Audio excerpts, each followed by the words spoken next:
All right, without further ado, we've got two Hall of Fame producers, Clay Sweet, Julius Gilgur. They just performed this live on stage at convention, like it was a show.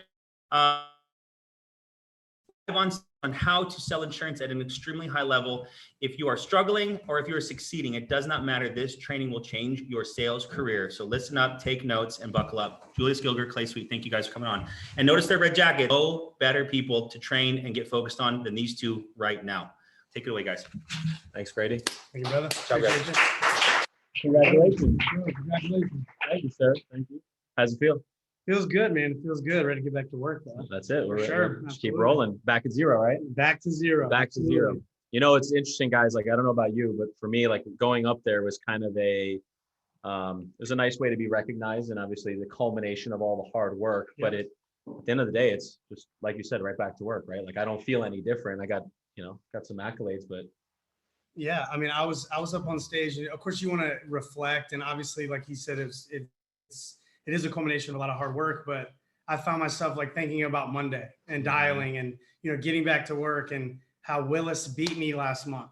And I was thinking about that and thinking about who beat me and how I could beat them. So it's just like having that mentality that, you can always do better. It's definitely, something that drives me for sure. Absolutely. Well, guys, it's an honor to be on here and share with you what we've shared on stage just the other day. Obviously, we can't duplicate that because that's a once in a lifetime type opportunity or type thing, but we're going to do our best to share what we did share on over the weekend. And but we're going to go a little bit deeper, right? Because yes. I think what we did in terms of on stage, it's a big platform. There's a lot of people. Some people are not part of Family First Life. A majority of everyone that's on here is part of the organization or in the process of getting out in the field. So we're really going to go in a little bit deeper in terms of the call to close. The fundamentals, guys, are essentially the same because we're doing the same thing, but we're going to take you through that. So let's jump right in for the sake of time. What are the qualities of Hall of Famers and all top producers, right, Clay? And I think, a few things that we've noticed is, number one, it's work ethic. No matter what, every top producer has the uncanny work ethic to just continue to go to work day in, day out, regardless of results, but just making sure that they're at work every single day. Would you agree? Yeah, and to kind of add to that is work ethic. Let's break that down real quick. Work ethic is, how many appointments do I need? 30. 30. No matter what you have to do, get 30 appointments. It's not about the dials. It's about the appointments. If I need to dial 1,000 dials to get 15 appointments, that's what I'm going to do. And remember when we were on stage, when we did the Hall of Fame panel, what was the one commonality between all Hall of Famers? 30 appointments. 30 appointments. And what about lead cost? $2,000. 2,000, right? So if you miss convention in that portion, because we didn't cover that, that actually became a trend after we were on the Hall of Fame panel. Every person on stage said they run 30 appointments a week. They spend about 2,000 a week in leads, and they run the numbers, right? So that's part of the work ethic side of it, is spending enough to get the leads, dialing enough to make the appointments. Absolutely. So, the next quality is being coachable. Okay. Julius and I have the privilege of working with agents that are, coachable, call, when they leave the home, when they're having a struggle dialing, and those are the ones that reach out, are the ones that are having the success. So just kind of echo, what being coachable means to you. Yeah, I think coachability is a matter of being vulnerable in a state, right? Like when I say vulnerable, like asking for help. Sometimes it's hard to ask for help, right? Like when I started, did I want to ask for help? No, but did I know I needed to ask for help? 100%, right? And the difference is I humbled myself and I picked up that phone and I called Grady every time I was in a home. I called Grady every time I had a question or I had a problem and I didn't know what to do, because I knew, like Grady said earlier, follow the people that got what you want, right? If someone has the information that we need to be successful, why not just go ask them? And I think, exactly. For you, when you came on board, that was like the number one thing that you did really, really well outside of work ethic. I think, the next thing was just being coachable and saying, what do I do next? How do I do this? What would you do here, right? And so I think that's helped you along the way, just from an outsider looking in. And guys, the thing I really want to hit home is that the agents that are having success out of the gate are coachable. You know, everyone comes into FFL and once the ones that aren't having success or going against the grain are the ones that are like, well, I can generate my own leads, or I know better than you on how to sell, even though you've never sold before, or you know, they're calling to complain as opposed to having a constructive conversation. So I would say that being coachable, and kind of transition us into the next one, is having a positive attitude, being coachable. But here was my positive attitude. I was positive that if I did what Grady and Julius said, I was positive that I was going to make some money. So I had a great attitude. I feel, and Joyce, you can correct me if you think I'm wrong, but I had a really good attitude. I reached out. You know, I had fix-it conversations. And just like me, there's a lot of agents that are doing those same things, being new, and they're having a lot of success. So I think the one thing when we talk about having a positive attitude, couldn't spit that out. The one thing that a lot of agents struggle with in the beginning is being emotional about their business, right?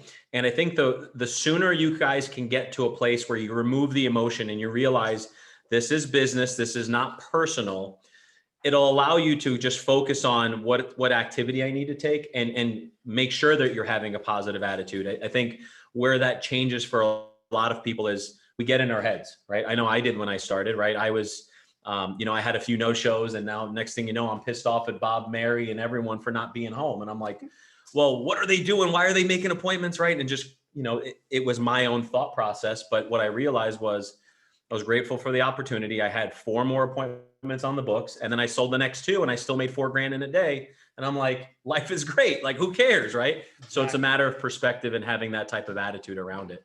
And then going into the next one, accountability, guys. If you cannot be accountable to yourselves, not to me, not to Clay, not to Grady, not to Nina, not to anyone of the managers that you work with, you have to be accountable to yourself. Because at the end of the day, guys, we can tell you what we see, but you have to be able to see it for yourself and take accountability for what you're doing and or not doing, and then what you need to change, right?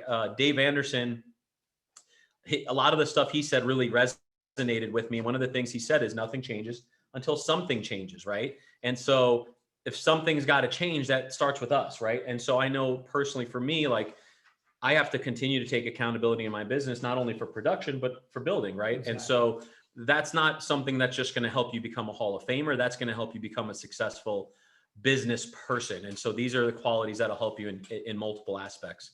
And then confidence. I mean, I don't know one person that was on the Hall of Fame panel that wasn't confident. Do you? No, but to take it back to the beginning, I was not confident in my skill set. I wasn't confident that I could close a sale. I was confident in one thing only. I was confident in my work ethic, because everything affects everything, guys. So if you buy a lot of leads, you dial the phone, you run 30 appointments a week, your skill set's going to improve. So it's all about being confident. I was only confident in one thing. I was confident that I was going to do what it takes to get it done. So if you're brand new, you don't need to be confident that you're going to be awesome on the phone. You don't need to be confident that you're going to be awesome in the home. You need to be confident in the fact that I'm going to work really hard to get good on the phone and in the home. Yeah. And it's funny that you say that, because it made me think of what I was confident about. And for me, what I was confident about was the business was proven. There's a system in place that's proven, and all I have to do is duplicate. And knowing that I had that and Grady to show me that it's working and it works, someone close to me I can touch, feel, talk to. But then also all these other people through the Facebook groups, etc., that helped me have the confidence in I'm at the right place. I haven't got to where I need to be yet. You need to go through the process. Yes, that's it. And it's about the process. So I hope that helps in terms of qualities, guys. I want you guys all to take a step back and be accountable to yourselves and where you are in each of those steps. And that's going to help you drive forward. And so the next thing we're going to talk about, guys, is the psychology of the sale. I mean, the psychology is pretty simple when you really think about it, right? A person sends in a request either on the computer or on social media, Facebook, whatever, or they write their name on a card. They sent it in.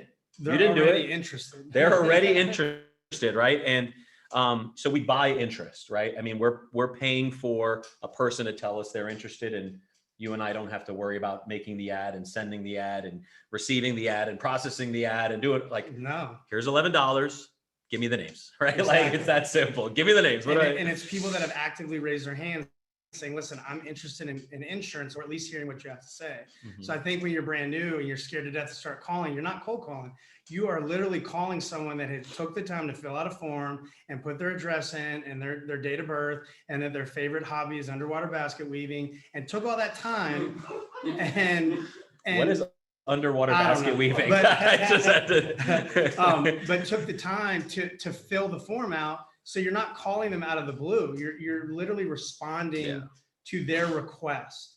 And that was a big kind of, change in my mindset, that I'm not bothering these people because they requested the help. So it's my job to help them.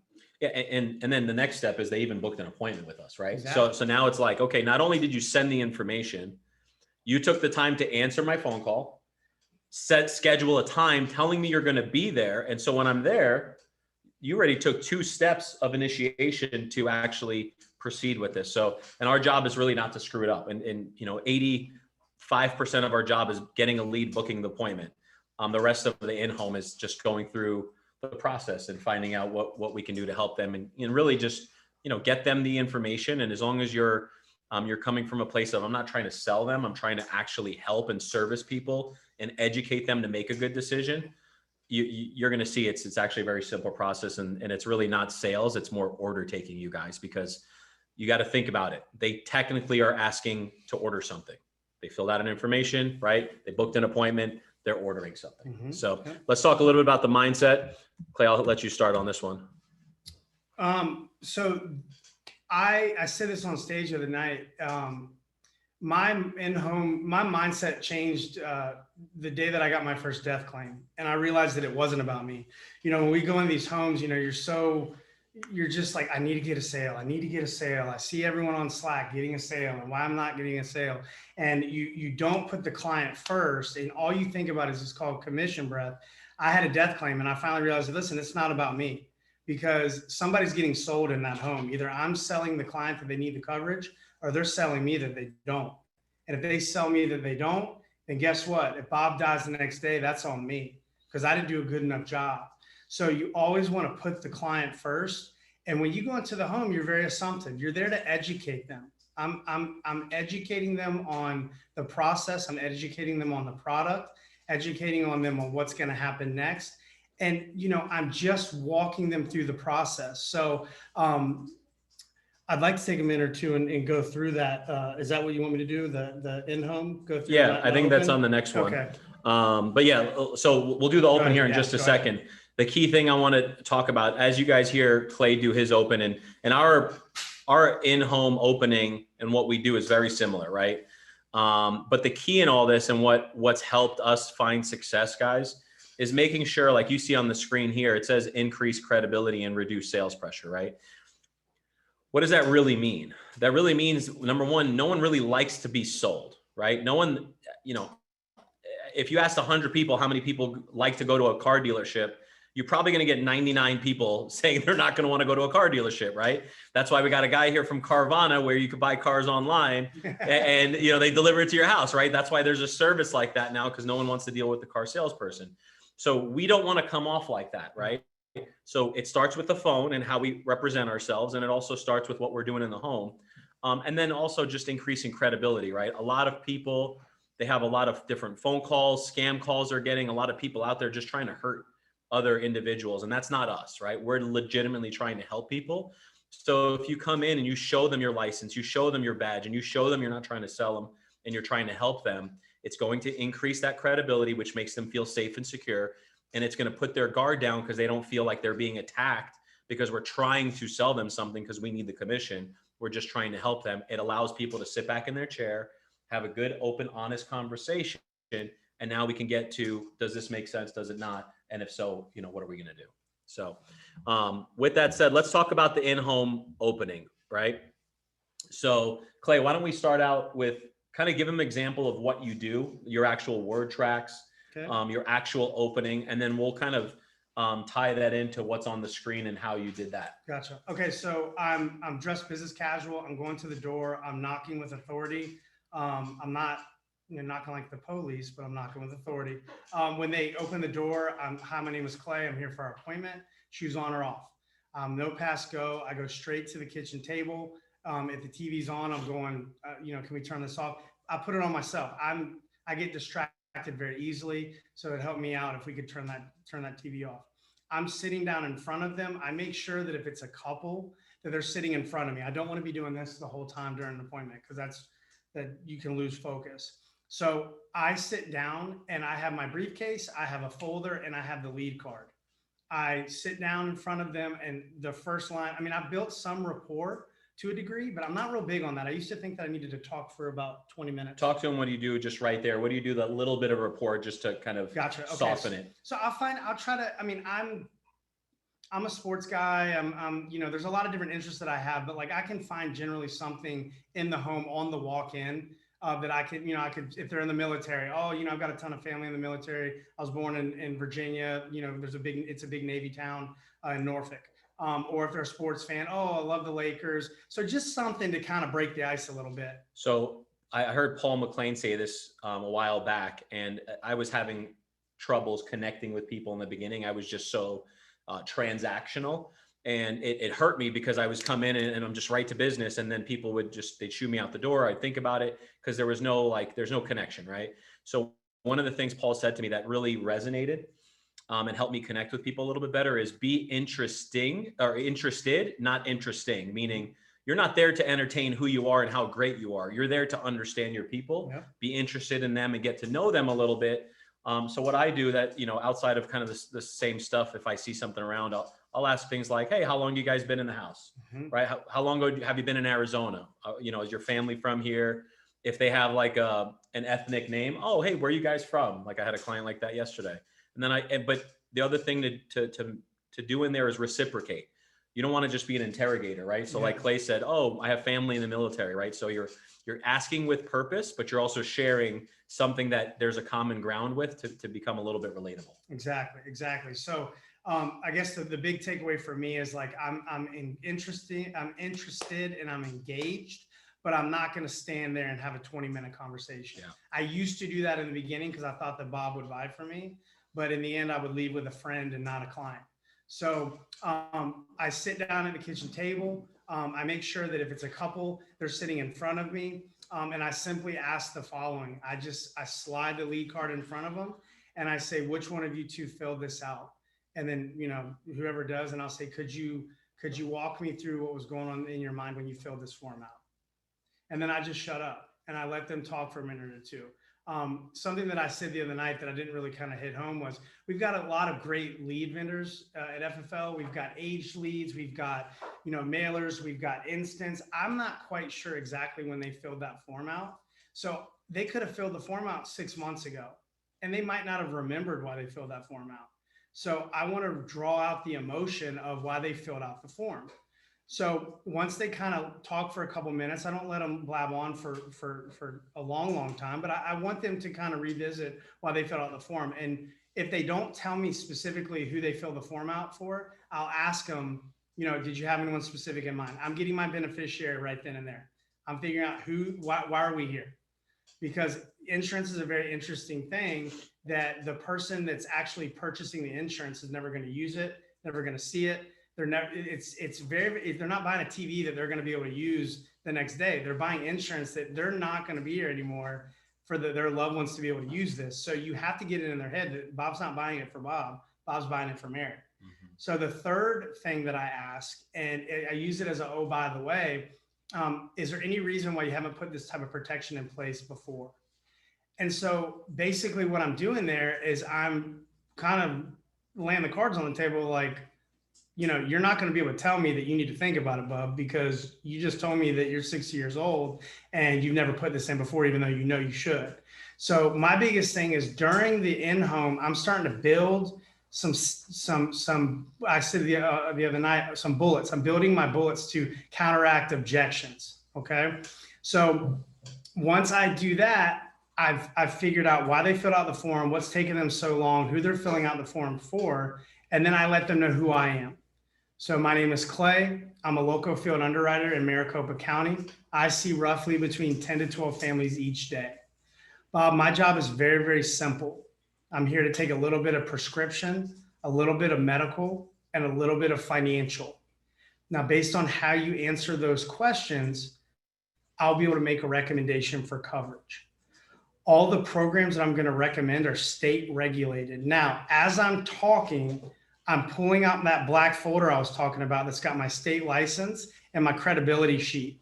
Okay. I've flipped it around and I've got my little pen and I'm pointing to my state license. I say all these programs are state regulated. Bob, I'm licensed with the state. Okay. State regulated. Think of it like gas. You go to one end of the street, you go to the Exxon station, it's $1.91. You go to the other end of the street to the Shell station, it's $1.92. All of gas is within a couple bucks of each other because it's state regulated. And just like gas is state regulated, insurance state regulated. So all these programs are going to be within a couple of bucks of each other, Bob. So my job today is to bring the most value to Mary for the lowest price I can for you, Bob. Okay. Once I make a recommendation, okay, we're going to submit an application. It's up to all the A+ rated carriers that we represent on whether or not they're going to approve you for coverage or not. The way that they're going to recognize that you are who you say you are is they're going to check your social security number as well as your banking information. We are going to submit an application today because that's the whole reason for me being here, Bob. Does that make sense? So what did I just do there? What did I just do there? You did magic. You did magic, but what you foreshadowed, right? Yep. I mean, you foreshadowed the appointment, right? The last thing you want to do is leaving your client guessing, right? So you covered all those different spots that are on the PowerPoint, your job, who do you work with, what we do and how it works, right? And the goal, guys, is you want to be very direct in the beginning, because if you are hawing in the beginning or not being direct and not saying words specifically like we're going to help you apply for coverage today, they're not going to think that that's going to happen. You're telling them what's going to happen throughout the appointment and why how you're there to help them, right? So yeah, absolutely. And just to kind of to hit that home, I'm asking them why they haven't put this in place before, because that's going to get rid of the I need to think about it objection. Mm-hmm. I'm finding out the beneficiary to draw out the emotion. I'm telling them that it's all state regulated, that all these programs that we're going to talk about are within a couple bucks of each other. So that's going to get rid of I need to think about it, or I need to shop around. Because why would you need to shop around? I just told you. I told them that I needed I'm going to need their social security and banking information. Like when you're brand new, you're so stinking scared when you get to the part where you ask them their social and their banking. I just said the heck with that. And I tell them up front, because at the end of the day, I'm telling you everything that you need to know in the front end. So in the back end, it should be a laydown. Exactly. Yeah. And when you do that, so in the beginning, you weren't doing that, correct? No, you weren't doing that. not. And so you were getting some of these objections, right? I left the house so many times frustrated because I was getting these objections. So exactly. And as was I, right? And so I think the point of what Clay is trying to drive home here is learn from what we've done incorrectly. Take these word tracks, take this process. If it feels uncomfortable to say and do these things in the beginning, it should, because you're not used to doing them, right? And it was uncomfortable to us to say things the way we say them, but there's a reason and a thought process behind it, because that eliminates everything happening on the back end, like Clay is saying. Because now if a client says, well, hey, Clay, I need to think about it. And you went through all that, what are you going to tell them? Well, I would tell you, listen, it's up to the A+ rated carriers on whether or not they're going to approve you or not. As I previously stated, all we're doing today, Bob, is we're submitting an application for coverage, because after all, we don't even know if we can get you qualified. Right. So now he takes it away, right? So now he takes it away because it's not me and Clay, and it's not our insurance company. It's we don't know if they're going to approve you, right? And so our goal today to submit an application, see if we can get you approved. Now we at least have something to talk about, and then figure it out from there. Awesome job, man. If that's helpful, drop a 100 in the chat. If that's helpful, what Clay just went over for his in-home, drop a 100 in the chat. So Clay, so obviously the in-home is the bread and butter, right? Mm-hmm. Obviously it's how we get paid, how we help families, but really that structure is going to set the tone for the entire appointment. Would you agree with that? Absolutely. So without the structure in the home, without the control, right? And so we're talking about taking control. Clay understands the why. He's providing structure in the meeting. You are in the leadership position. If you're not in the leadership position in that household, in that meeting, you're not going to have an appointment that's going to go well, and you're not going to more than likely have a sale, because your customer is going to be asking questions. Mm-hmm. They're going to be driving the appointment. You're going to be in there for 2 hours, and you're going to be on the defense rather than just walking them through and making it very simple, right? So that's the key when you're talking about the in-home opening. And so let's kind of fast forward, right? So now we went through the opening. Right? Now we're going to get into the meat and potatoes, the financial inventory, right? Mm-hmm. So when I say the meat and potatoes, that's what's going on with the person. What kind of situation are they in? So we're not going to go through that, just like we didn't go through it in the presentation at convention. But when you're filling out the financial inventory, don't miss any question. There's a reason why everything on there, why there's a space for everything on there. Ask all those questions, and actually, before you call your manager, it's probably best to even text them the image of the financial inventory so we can see it and see what's going on there, right? And so just like we did on stage, why don't we role play that so people can understand, because I'm sure there's, I don't know how many brand new people are on here right now, but I bet there's a ton. Yeah, absolutely. And I want them to understand what it would look like if they call you, me, Nina, whoever, right? Mm-hmm. Alex, etc. In-home help channel. Yeah. So when you're asking for help, guys, you have to make sure that you're giving us all the information we need, right? Mm-hmm. And the financial inventory is where you're getting all that information. So if you call us and you say, hey, Julius, I got someone that's 58 and healthy, what can I get him? I'm like, well, okay, what does that mean? Are there any prescriptions ever? Do you have any surgeries or hospitalizations? Like, what's going on? What kind of income? What are we looking to do, right? There's more to just 58 and healthy. Mm-hmm. You know what I mean? So make sure you have that done. And then you call us, send us a picture, call us, and then let's kind of role play through that. Yeah, so they know the kind of support they're going to get. You want to be you want to be you and I'll be the agent this time? Flip it around? Yeah. All right. Cool. You had to think about that? I don't know. You got this? So real quick. So a big takeaway now that we're building agencies, and I think all the managers will agree that, or even when I started, you get nervous when you're in the home. You feel like the client can see right through you, that, like, oh my God, I'm going to call somebody. They think I don't know what I'm talking about.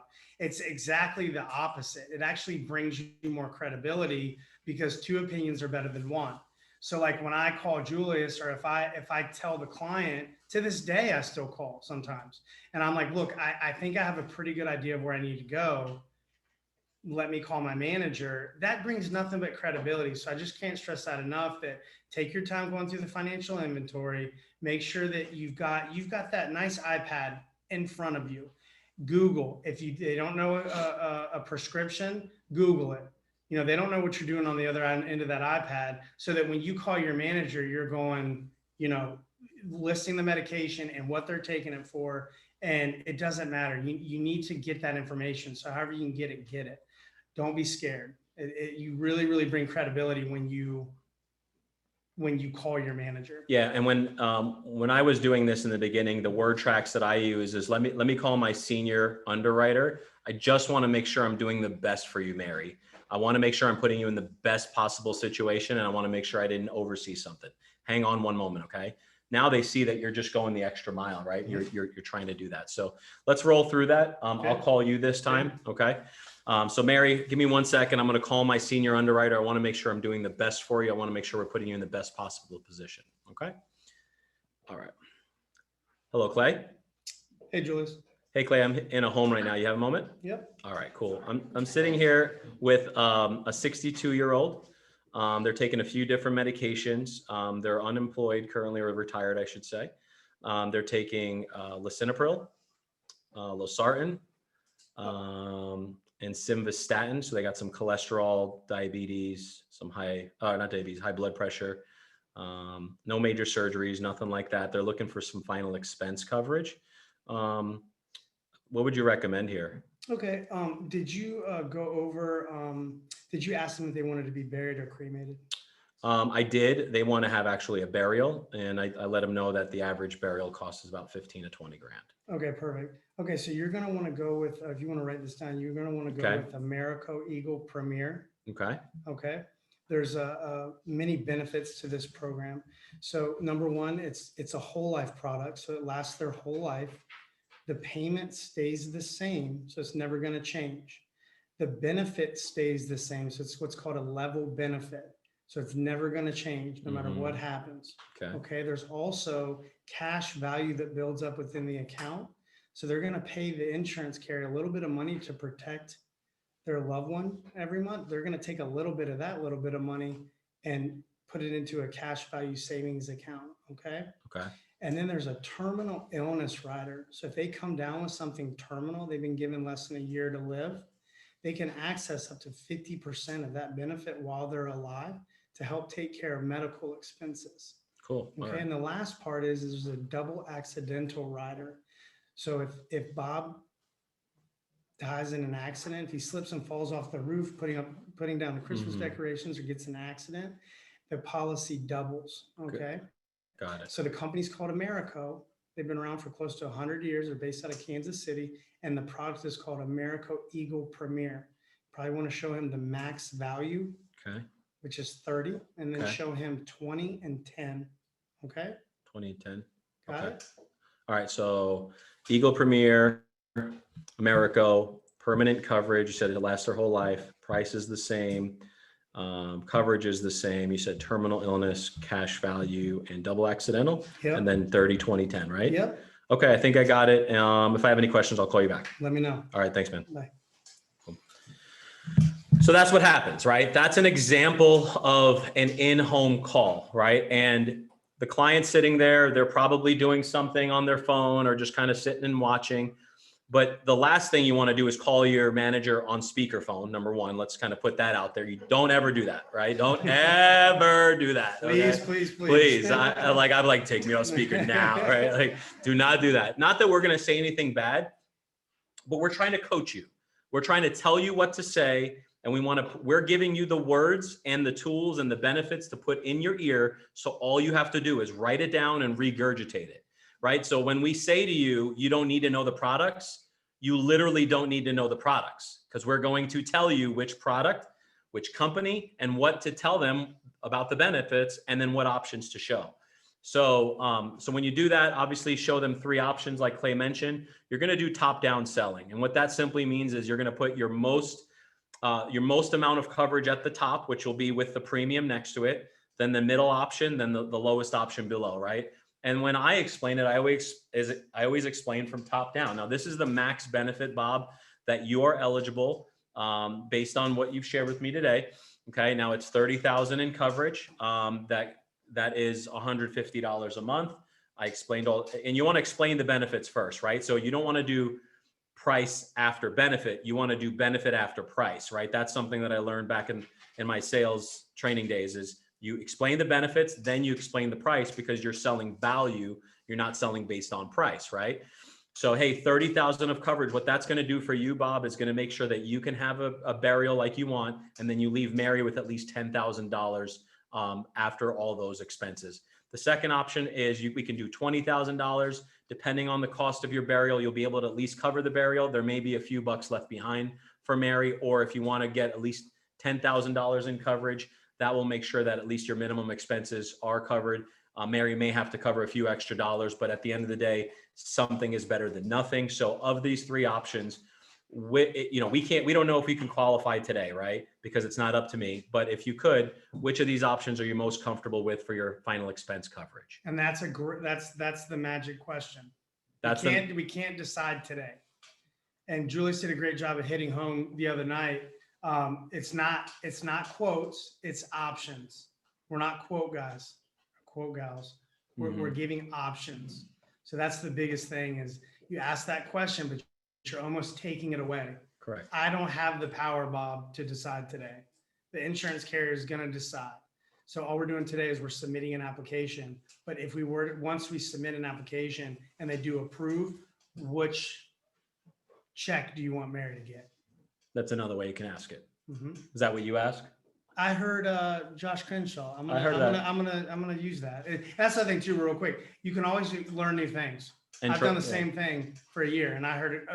That's another this quick convention advertisement.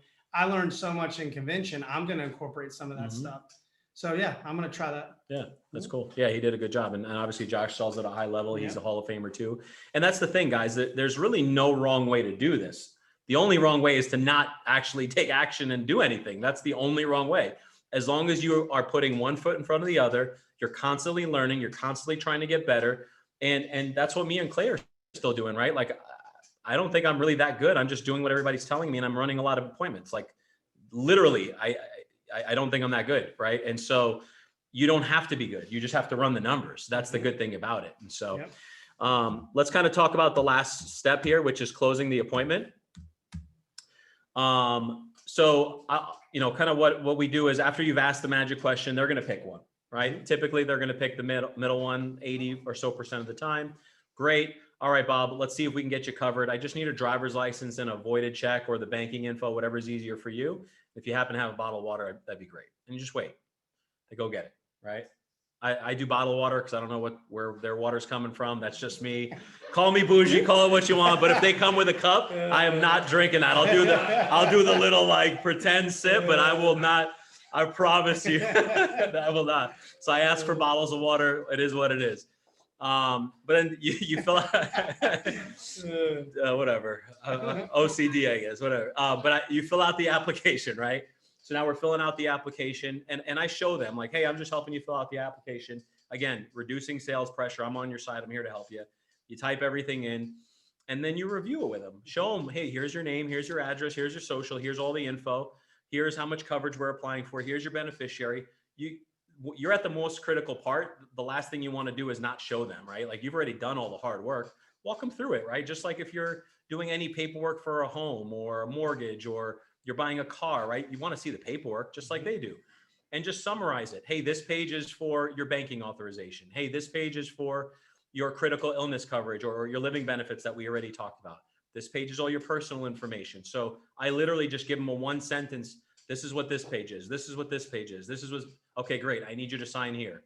Okay. You know, so you're walking them through it so they feel comfortable through the process. And then after they're done signing, I let them know, okay, now in the next, 2 to 5 business days, you're going to get a phone call from our staff. More than likely, it's going to be Louise that reaches out to you, and she's going to tell you the status of your application. She's going to let you know if you're approved or not approved. Obviously, our goal is to get you approved. So if you are approved, and we're going to assume that, the policy is going to be sent to you within the next 7 to 10 business days after approval. Also, within 24 to 48 hours after approval is when your first payment will go through, and then it'll just come out every 30 days after that. If there's, for any reason, you don't get approved, Bob, they'll send me back out and we'll look at another option for you to make sure we can get some coverage in place. And if everything's good on the first shot, then what you can expect from us is just to follow up, make sure you're all good. And then we'll reach out once a year to see if there's anything we can do to help you or service you in any sort of way. And then, you leave all your information. Perfect. And you just let them know what's going to happen, right? Do you do anything different there? No, just the one thing I would hit home is I do a lot of my rapport building while I'm filling out the app. So that's a good time while you're filling out the app is to ask them questions about family, get to know them a little bit, let them know that you will be the one that's delivering the check, if they were to get approved. So I do basically the same thing. And when I first started, I was so daggone happy that I was filling out an app. I didn't want them to go, wait a minute, what is this? And I would barely even let them look at the contract that they were signing and think they were weird for wanting to look at the contract that they were signing. And, at the end of the day, it helps with retention and builds more rapport when you're like, look, this is what this is for. This is why we're signing this, this is why we're signing this. And it just helps out tremendously. So don't rush through. Correct. I mean, you've got 7 or 8 appointments, so you have to be, get out of there in a timely manner. But listen, don't rush through the application and have the client go, what in the world did I just sign? And how much was it? And that guy just ran out the door without even so much as giving me a high five. You just want to make sure that you do your due diligence and go through the app with them because you want them to understand it. Because at the end of the day, it is important. And if you're putting the client first, they should know what they're getting. Yeah. And the one thing I want to kind of maybe leave everyone with that we didn't really talk about that I think is super key in an in-home is looking people in the eye. I think when you actually look someone in the eye and you're going through the entire process, looking someone in the eye, there's a lot of value there, right? Where while there's a lot of agents that are trying to run business and they do it through Zoom and they do it virtually in some sort of fashion, where they're knee to knee at their kitchen table, right? And so there's value in looking at someone in the eye, letting them know that they can trust you in this process. And when you're talking to them, make sure you do that. Because if you're wandering all over the place, they're not gonna trust you if you can't look them dead in the eye, shake their hands, and say, hey, you know, we'll let you know here in a few days, right? Because they're entrusting you with giving you all their information. So if you're ever having any trouble, ask yourself, you know, number one, are you looking them in the eye? And number two, are you smiling? I know smiling seems kind of like, what? But even Sean Mike said he had trouble smiling because he's a very intense, serious person. And I actually had that same problem back in the day when I have to smile, and I had to force myself at first, but now it becomes natural because it's like, all right, I know I'm doing a job, but I'm actually trying to help people. So let's just have some fun doing it. I'm dead serious while I'm doing my in-home. I'm smiling ear to ear when I'm filling out that application because I'm building rapport. So I'm showing them that I am a human being. Yeah. So, you know, that's when I let kind of like my personality come out you're right. You hit the nail on the head. I'm looking them in the eye. I'm letting Bob know that, listen, if you weren't to wake up yesterday, I'll be the one that's delivering the check to Mary. I am local. Our office is in Mesa. Here's my card. It's got my personal cell phone number on it. It's got our office line. If you need anything, just reach out. I'll be more than happy to go over the policy with you. I'll come back over and go over the policy with you. Does anyone ever call me and ask me to do that? No, but it makes them feel good, and it makes them feel like that I'm here for them and I'm not just some, you know, fly by night sales guy that's coming in to write a policy. So. All right, man. Well, that's two times that we did that this week. Let's go. We're not the Beatles by any means, but guys, it's a pleasure to share. I mean, I look back a year ago and we were just, you know, we were in a different office, we were in a different space. Neither one of us were wearing red jackets. We had big goals, we had big aspirations, a lot of motivation, and we did what we said we were going to do. So great job to you again, my man. Appreciate you, brother. With that said, guys, this is really not that deep. It's not that difficult. Just use kind of what we talk about, right? All this stuff that we talk about is not something we knew when we started. It's what we've learned throughout the process. So take what we've done, make it your own, personalize it, go out there, make your dials. We have a bunch of time left in dial day. Join on the FFL dial team, ffldialteam.com. Get on there today. A bunch of top producers, Hall of Famers will be on there. Book up your appointments. You need at least 15 today, right? To hit your goals, 15 every dial day. And let's go out there. And if you want to wear one of these red jackets next year, we're going to leave with this. If you want to wear a red jacket, drop a 400 in the chat. We got to see a lot of 400s. Who wants to wear a red jacket? Let's see. Oh, look at those bad boys. Woo! That's a lot of production. A lot of production. Well, guys, we look forward to seeing you at the top. Pleasure that you guys stayed on with us and we were able to share and join with you. And hope that helped. All right. Bye-bye.